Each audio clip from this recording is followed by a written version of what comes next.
as you can see, we have completed your first chapter. Now we are on the chapter number 2 of business studies, which is principles of management. Okay, so principles of management we'll talk about. First, let's go through the definition of principle. अब what do you understand by principle? Principle क्या होता है? Principle एक fundamental statement है, एक ऐसी सच्चाई है जो आपको आपकी thoughts और अपने actions के लिए guidance देती है. Okay, अब what do you understand by thoughts and actions के लिए guidance देना? For example, this principle is not that much principle. You know, you can see the spelling of it. This is not school principle. This is सिद्धांत. अगर हिंदी में बोले तो सिद्धांत. हमारे the set of rules. वो रूल्स जिनको हम फॉलो करते हैं, हम बोलते हैं ना ये हमारे प्रिंसिपल के खिलाफ है, विल नॉट डू इट, हम नहीं करेंगे ये, ठीक है, या ये हमारा प्रिंसिपल कहता है तो मैं ये जरूर करूंगा. तो मतलब आपकी जो सोच है या जो आपके काम होते हैं, जो आपके एक्शंस होते हैं, ओके, उनके लिए जो एक गाइडेंस आपको प्रोवाइड करे, एक तरीके के रूल्स जो आपने सेट करे हुए हैं, वो होते हैं प्रिंसिपल. अब वो प्रिंसिपल आप पर्सनली भी हो सकते हैं आपके, या किसी ऑर्गेनाइजेशंस के भी हो सकते हैं. जो भी एक पर्टिकुलर इंसान या एक कोई ऑर्गेनाइजेशन जो काम कर रही है या कुछ सोचती है करने के लिए, तो वो एक कुछ प्रिंसिपल्स को फॉलो करती है, ठीक है. अब हमने तो बात की एक नॉर्मल ह्यूमन बीइंग की, जिसके अपने खुद के प्रिंसिपल है कि भाई हमें कुछ गलत काम नहीं करना, ठीक है, हमें किसी के बारे में बुरा नहीं बोलना, ये हमारी प्रिंसिपल है, दिस इज तो विल नॉट डू इट. अब वैसे ही इंसानों के अलावा भी मैनेजमेंट के भी प्रिंसिपल्स होते हैं. ओके, मैनेजमेंट के प्रिंसिपल्स क्या होते हैं? They are actually broader and general guidelines. एक तरीके की गाइडलाइंस है. वो किस तरह की गाइडलाइंस है? जो आपकी डिसीजन मेकिंग और आपके बिहेवियर, जो आपका डिसीजन मेकिंग में आपकी क्या करेगी, हेल्प करेगा. Okay, this is your principles of management. अब मैनेजमेंट के लिए जैसे हमने बताया कि आपको डील करना होता है लोगों के साथ, ठीक है. जब आप लोगों के साथ डील कर रहे होते हो, उनसे काम करवा रहे होते हो, तो आपको क्या है, कुछ अपने कुछ प्रिंसिपल्स बना के काम करना है. तो मैनेजमेंट ने भी कुछ प्रिंसिपल्स यहाँ पर डिसाइड किए, जो कि हम धीरे धीरे आगे पढ़ेंगे. सबसे पहले कौन से प्रिंसिपल्स हैं ऐसे जो मैनेजमेंट फॉलो करता है, ये क्वेश्चन आपके माइंड में होना चाहिए. क्या है वो चीज जो मैनेजमेंट पहले से सोच के रखता है और फिर आगे फॉलो करता है? जैसे हम सोच के रखते हैं ना कि हमें किसी के बारे में बुरा नहीं बोलना, ये हमारा प्रिंसिपल है तो हम नहीं बोलेंगे, वैसे ही मैनेजमेंट भी कुछ पहले से सोच के रखता है और फिर जब वो काम करवाता है तो वो अपनी उसी सोच के साथ कराता है, ठीक है.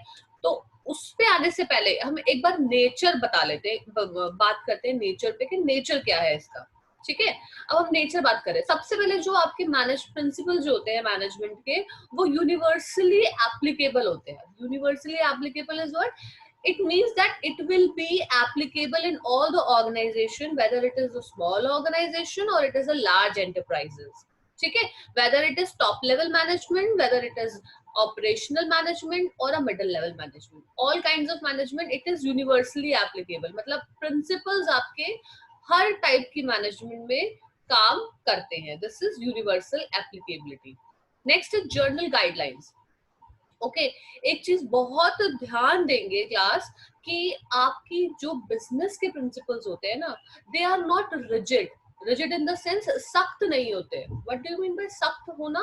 कि एक ऐसी चीज है जो हम कहते हैं ना कि कभी चेंज नहीं हो सकती, ठीक है, ये हमारा प्रिंसिपल है, ये बिल्कुल चेंज नहीं हो सकता. इस तरीके के प्रिंसिपल्स ये नहीं होते हैं मैनेजमेंट के. ये एक तरीके की जनरल गाइडलाइंस होती हैं. मतलब उनको गाइड किया जाता है इन प्रिंसिपल्स के जरिए. अगर एक मैनेजर को काम करना है तो वो अपने एक जनरल गाइडलाइंस को देखेगा और उसको फॉलो करेगा, और उसको फॉलो करते करते आगे काम करेगा. लेकिन आपके प्रिंसिपल्स ऑफ मैनेजमेंट साइंटिफिक नहीं होते. जैसे हमने बोल दिया कि सूरज आपका ईस्ट से उगेगा तो ईस्ट से ही उगेगा, ये सच्चाई है. प्रिंसिपल भी एक तरीके की सच्चाई होती है, ठीक है. तो ये सच्चाई है, वो चेंज नहीं हो सकती कभी भी, वो वेस्ट से नहीं निकलेगा. बट जो आपके मैनेजमेंट के जो आपके प्रिंसिपल्स होते हैं, वो सिचुएशंस के हिसाब से चेंज हो जाते हैं. क्यों? क्योंकि हमेशा बिजनेस को अपनी चेंजिंग एनवायरनमेंट में काम करना पड़ता है, अपने डायनेमिक एनवायरनमेंट में काम करना पड़ता है. As you can see the example of our school as well. When जब हम स्कूल में होते थे तो we are not allowed to use the phone. Okay, this was the thing. Now we are in that situation that everybody is using the phone, like even including the students are also using the phone, ठीक है, because we are taking online classes. So this is what, हम उस चीज को लेकर rigid नहीं हो सकते. हमें क्या करना पड़ेगा, सिचुएशन की डिमांड के अकॉर्डिंगली काम करना पड़ेगा. अब देखो, सिचुएशन की डिमांड के अकॉर्डिंगली काम जब करते हैं तो एक चीज बहुत ध्यान में रख लो, ये है कि वो जो चेंजेस आएंगे वो सिर्फ ऑर्गेनाइजेशन के बेनिफिट के लिए आएंगे. ओके, जो ऑर्गेनाइजेशन का गोल होगा. So this is your journal guidelines, which is the nature of principles of management. Third is formed by practice and experimentation. Class very much important. आपके जैसे साइंटिफिक जो ट्रूथ निकल के आते हैं, जो प्रिंसिपल्स निकल के आते हैं, as I given you example of sun जो कि ईस्ट से उगता है, ठीक है, तो उस पे काफी प्रैक्टिस की तभी जाके हमने डिसाइड किया, तभी ये सच हमने सबके सामने लेकर आए. तो बिजनेस के जो या मैनेजमेंट के जो प्रिंसिपल्स हैं जो सामने आए हैं आज, वो भी बहुत प्रैक्टिस के साथ आए हैं, यानी बहुत एक्सपेरिमेंटेशंस की गई है. ठीक है, वो मैनेजर्स का एक्सपीरियंस है, जो लोगों ने इतने सालों तक मैनेजमेंट में काम किया है, उनका एक्सपीरियंस है, उन्होंने रिसर्च की है और रिसर्च के थ्रू ही वो प्रिंसिपल्स हमारे सामने आए हैं. So this is formed by practice and experimentation. Okay, next is your flexible. As I told you that principles of management are not rigid, they are flexible. Okay, they are flexible and they are adapted and modified by the practicing managers as the demands of the situation. जैसे ही situation की demand होगी, manager बिल्कुल change हो जाएंगे. Okay, manager will change their attitude according to the demand of the situation. Situation जैसी होगी वैसे ही वो अपने आप को change कर लेंगे principles में.